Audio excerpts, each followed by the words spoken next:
Hi, I'm Dr. Charles Foster. I practice in Brandon, Vermont, USA, for 23 years.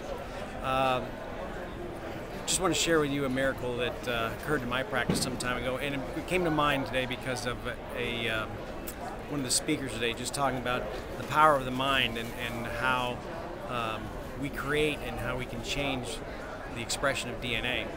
A number of years ago, a man came into my practice, and he had a hearing aid, and he'd been wearing a hearing aid his whole life since he was a child.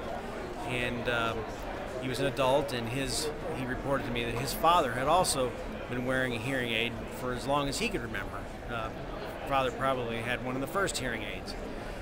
And his daughter also came into my practice, and she had a hearing aid and had demonstrated continuing hearing loss through her middle school years. As she came into the office, we started adjusting her, and her hearing began to come back. At the same time, one of my office staff, her child had come in, and he was also hearing impaired and wearing hearing aids.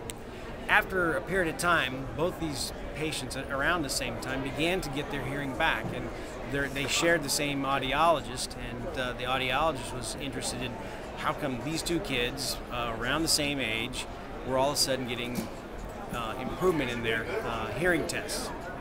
And both of them, the young lady basically to this day is not wearing a hearing aid. The young man still does. But what made me think of it today was what occurred.